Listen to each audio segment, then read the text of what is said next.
नमस्कार दोस्तों, स्वागत है आपका केटी वॉइस स्टोरीज चैनल में। हमारी आज की कहानी है अच्छाई का फायदा। अम्मा, आपको और आपके बेटे को बस पूरे दिन खाना ही तो खाना है, इसके अलावा और काम ही क्या है। यह नहीं होता कि थोड़ा सा झाड़ू बुहाड़ू कर ले। अरे, ऐसे थोड़ी है कि उम्र हो जाने के बाद कोई काम नहीं कर सकते। कितने घरों में देखती हूँ, सास ससुर पूरे घर की जिम्मेदारी संभालते हैं, पर मेरे घर में न जाने क्या चलन है। आप बैठकर खाती हैं और बस इधर की उधर करती हैं। और एक देवर है जिसे डॉक्टर बनना है, उसकी जिम्मेदारी कौन उठाएगा? बड़ा भाई क्यों? क्योंकि भाई के पास तो कुबेर का खजाना है। मैं कहती हूँ, डॉक्टर बन के जो कमाएंगे, क्या वह हमें दे देंगे? अरे, हमें भी तो अपनी गृहस्थी संभालनी है, या जीवन भर सबकी जिम्मेदारी उठाते रहें। रजनी अपनी सास और अपने पति विनय से कहती हैं। रजनी की सास कमला जी बोली, बहू, क्या मेरी दो रोटी तुम पर भारी पड़ने लगी है? और तुम तो जानती हो, बिट्टू पढ़ने में अच्छा है। अगर कुछ बन गया तो आगे चलकर पूरे परिवार के लिए ही तो करेगा। विनय को भी अच्छी तनख्वाह मिलती है, फिर तुम्हें क्या दिक्कत है? तुम्हारे ससुर जी की आधी तनख्वाह तो इन दोनों की पढ़ाई के लिए जो लोन लिया था उसी में कट जाती है, और बाकी के पैसे घर में ही लगते हैं। फिर तुम ऐसी बातें क्यों कर रही हो? रजनी बोली, वाह माँ जी, यह अच्छा है। मेरी शादी के पहले जो अपने बेटे के लिए लोन लिया, उसके लिए मैं क्यों समझौता करूं? वह तो आप लोगों की जिम्मेदारी थी। मैं अब अपने पति के पैसों को पूरे परिवार पर खर्च नहीं होने दूंगी। अरे, आप लोगों की वजह से ये शहर नहीं जाते। अपने उस निखट्टू बेटे को पढ़ाने के लिए आप मेरे बच्चों का भविष्य खराब करेंगी। कमला जी कुछ कहती, उससे पहले विनय बोला, माँ, आपकी बहू गलत भी तो नहीं कह रही है। आप जानती हैं, बाबूजी अगले महीने रिटायर्ड हो जाएंगे। अगर सारे पैसे उस निखट्टू बिट्टू पर ही लगा दिए तो आपका बुढ़ापा कैसे कटेगा? मेरे भी बच्चे बड़े हो रहे हैं, मुझे भी शहर जाना है। आखिर मैं कब तक आप लोगों की वजह से गांव में बैठा रहूंगा? मैं शहर जाकर पैसे कमाना चाहता हूँ। चार पैसे कमा लूंगा तो आपकी ही तारीफ होगी। लोग कहेंगे कि पैसे वाले बेटे की माँ है। कमला जी बोली, बेटा, एक माँ को पैसे वाला बेटा नहीं, सक्षम बेटा चाहिए। बिट्टू तो अभी छोटा है, और तुम घर के बड़े बेटे हो, तो तुमसे उम्मीद नहीं करेंगे तो और किससे करेंगे? विनय बोला, माँ, वह इतना भी छोटा नहीं है, और बड़ा बेटा हूँ, इसका मतलब यह नहीं कि बस दूसरों के लिए जीता रहूं। आप तो रहने ही दीजिए। कल बाबूजी आने वाले हैं, बैठकर बातें कर लेंगे। इतना कहकर विनय पत्नी के साथ अपने कमरे में चला गया। अगले दिन कमला जी के पति भूषण बाबू रिटायर्ड होकर लौटे तो बेटे बहू ने सम्मान के साथ उनका स्वागत किया। बहू ने आगे बढ़कर उनका थैला ले लिया और बोली, बाबूजी, रिटायर्ड होकर अपनी बहू के लिए क्या लाए हैं? उन्होंने कहा, बहू, सब कुछ तो तुम ही लोगों का है। अब तो मैं पेंशन पर जीऊंगा, और पेंशन भी कट कर आएगी, क्योंकि लोन ही इतना ले चुका हूँ। अब तो सारी जिम्मेदारी तुम लोगों पर है। रजनी ने विनय की तरफ देखा। विनय बोला, बाबूजी, पहले हाथ मुंह धो लीजिए, फिर आपसे एक गंभीर मुद्दे पर बात करनी है। विनय ने सबको इकट्ठा किया। बिट्टू कोचिंग क्लास के लिए बाहर जा रहा था।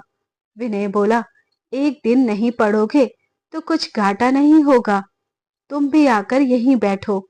अब तुम बच्चे नहीं हो। बड़े भाई की आज्ञा मानकर बिट्टू वहीं चुप होकर बैठ गया। विनय बोला, बिट्टू, तुम्हारे जीवन का सबसे पहले काम क्या होना चाहिए? बिट्टू चुप हो गया। विनय बोला, आपने माता पिता की सेवा और उनकी देखभाल। क्यों, मैं गलत कह रहा हूँ? बिट्टू बोला, नहीं भैया, आप सही कह रहे हैं। विनय बोला, बाबूजी, अब मैं कानपुर रहने के लिए जा रहा हूँ। बेहतर होगा बिट्टू यहीं से पढ़ाई कर लेगा। यहाँ भी तो कोचिंग क्लासेस होते हैं। हाँ, मैं वहां से पैसे भेज दिया करूंगा, पर अब मेरा यहाँ रहना संभव नहीं है। अगर आप थोड़ी मदद कर देते तो बच्चों की पढ़ाई वहां आसान हो जाती। भूषण बाबू बोले, यह क्या बात हुई बेटा? मैं आया और तुम जाने की बात कर रहे हो। रजनी बोली, बाबूजी, हम कब से इसी दिन का इंतजार कर रहे थे कि कम से कम इस घर में कोई बड़ा हो तो हम भी अपने आगे की जिंदगी के बारे में सोचे। भूषण बाबू बोले, मुझसे तो तुम लोग क्या चाहते हो? विनय आगे बढ़कर बोला, बाबूजी, आप अगर पैसों से मेरी थोड़ी मदद कर दें तो मैं धीरे धीरे आपको पैसे लौटा दूंगा। भूषण बाबू बोले, अरे बेटा, पैसे लौटाने की क्या बात है? सब कुछ तो तुम ही लोगों का है। अब तुम्हें और बिट्टू को भी तो सब कुछ संभालना है। बस इतना ध्यान रखना। इतना कहकर भूषण बाबू ने कुछ पैसे अपने पास रखे और बाकी के विनय को दे दिए, यह सोचकर कि हर महीने बेटा घर खर्च के लिए पैसे तो भेज ही देगा। बातों बातों में सांझ हो गई।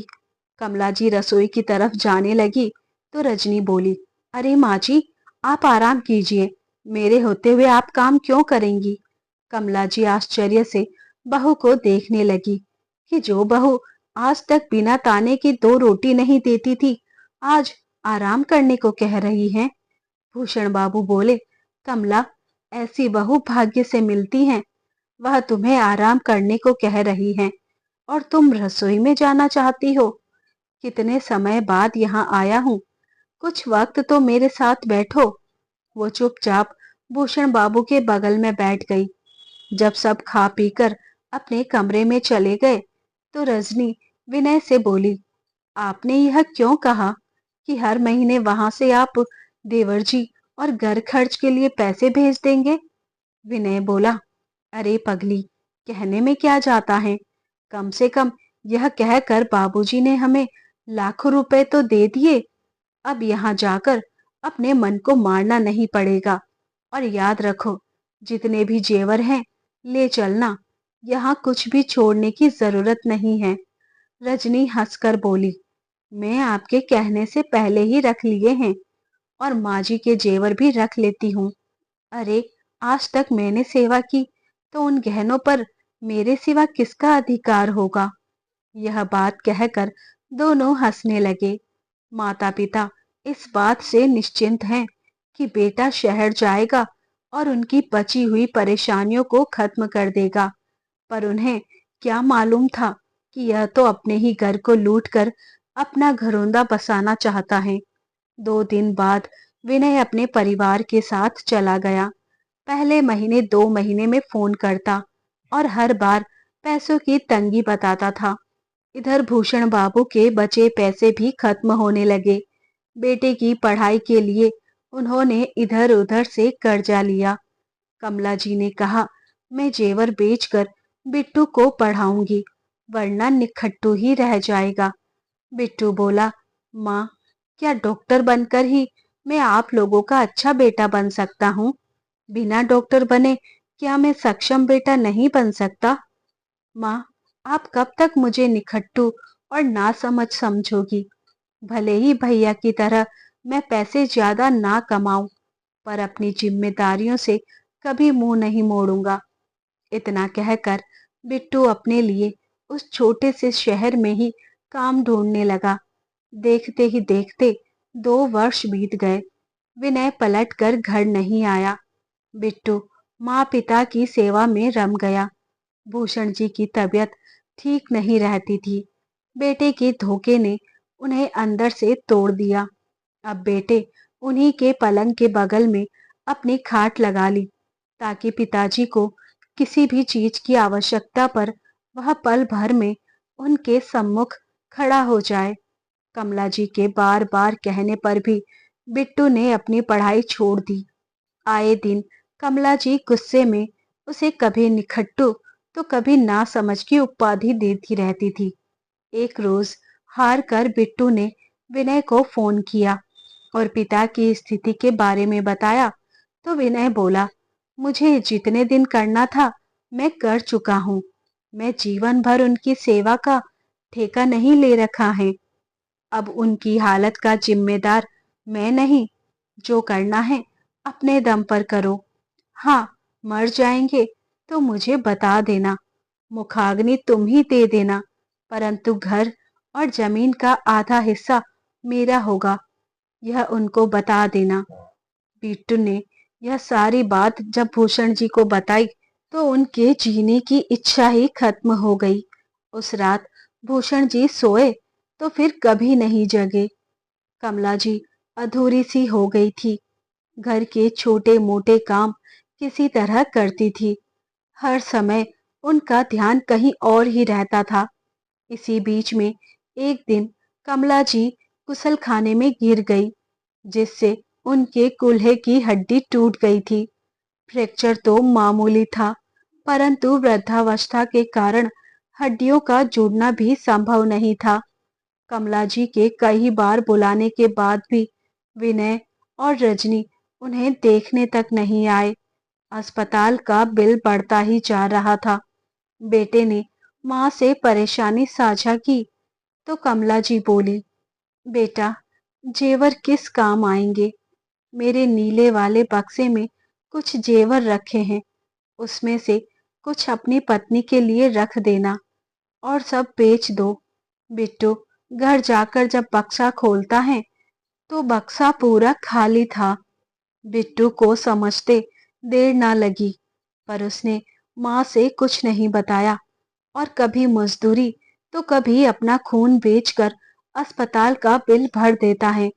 माँ खुश हो जाती हैं कि बेटे को अब कोई परेशानी नहीं है और कुछ रोज बाद कमला जी को अस्पताल से छुट्टी मिल गई। अब उन्हें डंडे के सहारे चलना पड़ता था, क्योंकि कमर जो उनकी झुक गई थी। एक रोज कमला जी पड़ोस के मोहल्ले में किसी के मुंडन में गई थी। वहां एक लड़की रश्मि देखी। वह उनके मन को भा गई। जब कमला जी ने उसके विषय में पूछा तो सब मालूम चला। कमला जी रश्मि के व्यवहार से इतनी प्रभावित हुई कि अगले ही दिन अपने बेटे का रिश्ता लेकर उसके घर पहुंच गई।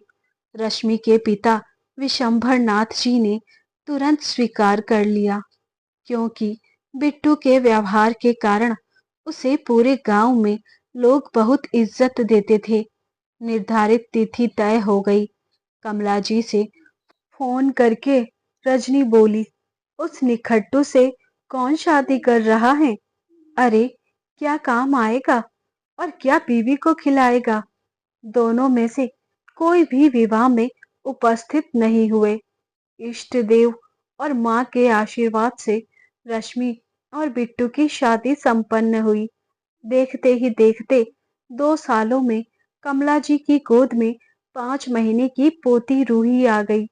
बिट्टू ने भले ही डॉक्टर की पढ़ाई नहीं की, परंतु उसे छोटे से कस्बे में रहकर अपने पिता के छोड़ी हुई जमीन पर खूब मेहनत करने लगा। अपनी मेहनत से उसने 2 साल के अंदर संपत्ति को 4 गुना कर लिया। अब घर में ना खाने की कमी थी और ना ही माँ की सेवा में कमी होती थी।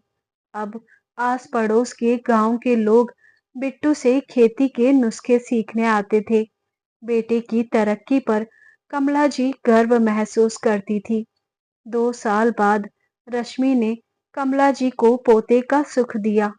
कमला जी ने प्यार से उसका नाम विकास रखा और धूमधाम से अन्नप्राशन संस्कार किया गया। घर की रौनक कुछ दिन देखने लायक थी। पड़ोस के भोला बाबू बोले, कमला बहन, आपकी तो दोनों हाथों में लड्डू हैं। एक बेटा शहर में जाकर पैसे छाप रहा है और दूसरा बेटा, जिसे आप निखट्टू कहती थी, वह यहाँ नाम कमा रहा है। कमला जी बोली, भाई साहब, माँ को बेटों से पैसा नहीं बल्कि सम्मान चाहिए होता है, जो मेरे बेटे बिट्टू ने दिया है, जिसने माँ की परवाह ही नहीं की और लौटकर उसे देखने नहीं आया। उस बेटे के पैसे से मुझे क्या लेना देना। आप तो बस मेरे पोते पोती को आशीर्वाद दीजिए कि वही अपने पिता का सपना पूरा करे। तभी उधर से आवाज आई, क्या माँ, छोटे बेटे के पास कुछ पैसे क्या आ गए? आप मुझे भूल गई? क्या कोई माँ इतना बदल सकती है? कमला जी ने पलट कर देखा तो विनय अपने परिवार के साथ खड़ा था। बिट्टू ने आगे बढ़कर भाई के चरण स्पर्श किए, उसे गले से लगाया तो विनय बोला, बस बस रहने दो, यह दिखावा करने की जरूरत नहीं है। यह सब तुम इन अनपढ़ गांव वालों को दिखाओ जो तुम्हें अंदर से पहचानते नहीं हैं। बिट्टू बोला, भैया अंदर तो आइए। भाभी, ये आपका ही घर है, बाहर क्यों खड़ी हैं? रजनी बोली, हाँ हाँ, घर तो मेरा ही है, यह आपके कहने की जरूरत नहीं है। कल की आई हुई ये लड़की क्या खुद को इस घर की मालकिन तो नहीं समझती है? ऐसा है तो यह उसकी गलत फहमी होगी। अरे, मैं इस घर को संभाल रही थी तो पहला हक तो मेरा होगा। रश्मि ने आगे बढ़कर अपनी जेठानी का स्वागत किया। रजनी घर की काया पलट देखकर हैरान थी, क्योंकि वह जिस खंडहर को छोड़कर गई थी उसे तो बिट्टू की मेहनत ने महल बना दिया था। गांव वालों ने कमला जी के पोते पोती को आशीर्वाद दिया और बरामदे पर आराम कुर्सी पर कमला जी बैठी थी। रजनी अपने सामान को एक तरफ रखते हुए बोली, देवर जी, इसे मेरे कमरे में रख दीजिए, मैं बहुत थक गई हूँ, थोड़ी देर आराम करूंगी। इतना कहते हुए रजनी जैसे ही सामने वाले कमरे में जाने लगी तो कमला जी बोली, ठहर जाओ, वह कमरा मेरा है, उसमें अपने कदम मत रखना। और ऊपर का कमरा रश्मि बहू और बच्चों का है। अतिथियों के लिए हमने बरामदे पर यह कमरा छोड़ रखा है। इतना कहकर कमला जी ने नौकर रामू को आवाज लगाई और कहा, मेहमानों का सामान अतिथियों के कमरे में रख दो, शायद 2 दिन बाद यह लोग चले जाएं। बेटा बोला, माँ, बिना सोचे समझे कुछ भी कह देती हैं। आप भूलिए मत, यह घर की बड़ी बहू है। कमला जी बोली, अच्छा, बड़ी जल्दी याद आ गया। 5 साल पहले जब बड़ी बहू मेरे जेवर चुरा कर गई थी, तब तुम कहाँ थे? अपने पिता के पैसे लेकर रफू चक्कर हो गए, पलट कर अपने भाई की मदद तक नहीं की। तब कहाँ थे? अरे, तुम तो अपने पिता के अंतिम संस्कार पर भी नहीं आए, तो आज यहाँ क्या लेने आए हो? रजनी बोली, माँ जी, यह तो गलत बात है, घर जमीन पर हमारा भी अधिकार है। ऐसे तो गांव वालों के सामने बड़ी अच्छी बनी फिरती हैं और अपने बड़े बेटे का अधिकार मारती हैं। छी छी, इस उम्र में यह पाप अपने सर पर लेंगी। तभी रश्मि बच्चों को सुलाकर बाहर निकली और अपने पल्लू को ठीक करते हुए बोली, माफ कीजिएगा जेठानी जी, माँ जी के लिए ऐसे शब्द निकालना आपको शोभा नहीं देता। वो माँ है, हमें कुछ भी कह सकती हैं, पर हम बच्चे होकर उनका अपमान नहीं कर सकते। रजनी गुस्से में तिल मिलाकर रश्मि की ओर बढ़ी तो कमला जी बैठे बैठे अपनी छड़ी उन दोनों के बीच में करते हुए बोली, खबरदार रजनी, जो तुमने यह लक्ष्मण रेखा लांगी। रजनी उनकी छड़ी पकड़कर बोली, कौन रोकेगा मुझे? याद है वह दिन, या भूल गई जब आपसे मैं इस घर के काम करवाती थी? अरे, आपकी औकात ही क्या है? और इस संपत्ति में मेरा भी हक है, जो लेने से मुझे कोई नहीं रोक सकता।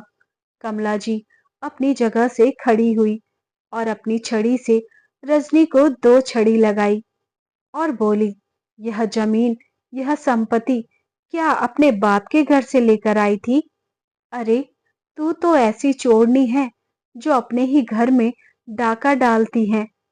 और सुन विनय, यह सारी संपत्ति मेरे बेटे ने अपनी मेहनत से खड़ी की है। तुम्हारे पिता की जो संपत्ति थी वह तो तुम्हारे पिता और मेरे इलाज में कब की बिक चुकी है। यह मेरे उस बेटे ने अपने दम पर खड़ा किया है जिसे तुम निखट्टू कहते थे। बेटा, पैसे से कोई माँ का लाडला नहीं होता। अरे, वह तो अपनी क्षमता से माता पिता का लाडला बनता है, जो तुम कभी नहीं बन पाए। विनय बोला, माँ, आप हमारे साथ ऐसा नहीं कर सकती हैं। बिट्टू बोला, माँ, भैया को जो चाहिए उन्हें दे दो। मुझे बस आपका आशीर्वाद चाहिए। बाबूजी को खोने के बाद मुझ में कुछ भी खोने की हिम्मत नहीं है। अगर आपका आशीर्वाद रहा तो फिर मैं 2 का 4 बना लूंगा। विनय बिट्टू को एक तरफ हटाते हुए बोला, चल हट, तू बोलेगा तभी मैं अपना हिस्सा लूंगा। कमला जी ने चोर का थप्पड़ विनय को लगाया और कहा, नालायक, तू इसकी इज्जत के लायक भी नहीं है। अब तो अतिथियों के कमरे में भी नहीं रहेगा। मैं कहती हूँ, निकल जाओ इस चौखट के बाहर, वरना धक्के मार कर निकलवाऊंगी। रश्मि और बिट्टू कमला जी को समझाते रहे, परंतु कमला जी अपनी बात पर अड़ी रही। उन्होंने कहा, मैं माफ कर देती अगर यह लोग अपनी माँ से अच्छे विचार लेकर आते, परंतु आज यह लोग यहाँ अपने भाई और माँ से मिलने नहीं आए, बल्कि अपना हिस्सा लेने आए हैं। अरे, जब फर्ज निभाया है वही माँ का बेटा कहलाता है। जिसने चोरी की हो, धोखा दिया हो, वह मेरा बेटा नहीं हो सकता। कमला जी ने विनय से कहा, चुपचाप अपने परिवार को लेकर यहाँ से चले जाओ और पलटकर कभी मत आना। मैं मर जाऊं तो मुखाग्नि मेरा बिट्टू दे देगा। तुम मेरे शरीर को हाथ भी मत लगाना। अगर तुमने संपत्ति की तरफ आंख उठाकर भी देखा तो मैं पुलिस में तुम्हारी पत्नी और तुम्हारे खिलाफ केस करूंगी। फिर कटोरा लेकर भीख मांगोगे। अब चले जाओ यहाँ से। तुम्हारी काली परछाई भी मैं अपने बच्चों पर नहीं पड़ने देना चाहती। रामू, उनके सामान को निकाल कर बाहर फेंको और दरवाजा बंद कर लो। विनय कुछ कहता उससे पहले ही रजनी बोली, अब हमारे लिए यहाँ कुछ नहीं बचा है। चलो चलते हैं, वरना फिर डंडे पड़ेंगे। रजनी और विनय को खाली हाथ लौटना पड़ा। जैसी करनी वैसी भरनी। कमला जी ने बिट्टू को समझाया, बेटा, अच्छा बनना अच्छी बात है, परंतु कोई तुम्हारी अच्छाई का फायदा उठाए तो उसका विरोध भी करो और पुरजोर जवाब दो, वरना ऐसे लालची रिश्तों को दुनिया में कमी नहीं है। दोस्तों, ये थी हमारी आज की कहानी। उम्मीद करती हूँ पसंद आई होगी। ऐसी ही और कहानियाँ सुनने के लिए बने रहिए हमारे साथ। अपना प्यार और सपोर्ट दीजिए। चैनल पर नए तो सब्सक्राइब कीजिए। धन्यवाद।